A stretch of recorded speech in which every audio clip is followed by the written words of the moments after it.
বিষয় শেষ 10 রাত শুরু কিভাবে কাটাবেন এই মূল্যবান সময়। আজ ঘনিষ্ঠ রমজান, মানে আজকের পর থেকেই শুরু হতে যাচ্ছে রমজানের সবচেয়ে গুরুত্বপূর্ণ সময়, শেষ 10 রাত।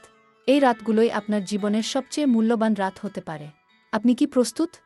কেন শেষ 10 রাত এত গুরুত্বপূর্ণ? রাসূল রমজানের শেষ 10 রাত এলে ইবাদতে সবচেয়ে বেশি মনোযোগ দিতেন। তিনি রাত জেগে ইবাদত করতেন এবং পরিবারকেও জাগিয়ে তুলতেন, কারণ এই সময়ে রয়েছে সেই মহিমান্বিত রাত। সূরাহ আল কদরে উল্লেখিত লাইলাতুল কদর। 2 লাইলাতুল কদরের গুরুত্ব। আল্লাহ বলেন, লাইলাতুল কদর 1000 মাসের চেয়েও উত্তম, মানে এই এক রাতের ইবাদত 83 বছরের ইবাদতের চেয়েও বেশি। এই রাতেই নাজিল শুরু হয়েছিল কুরআন। শেষ 10 রাতে কি করবেন? বেশি বেশি নফল নামাজ, কুরআন তিলাওয়াত, দোয়া ও ইস্তিগফার, দান সদকা। একটি বিশেষ দোয়া বেশি পড়বেন, আল্লাহুম্মা ইন্নাকা আফুন তুহিব্বুল আফওয়া ফাফু আন্নি।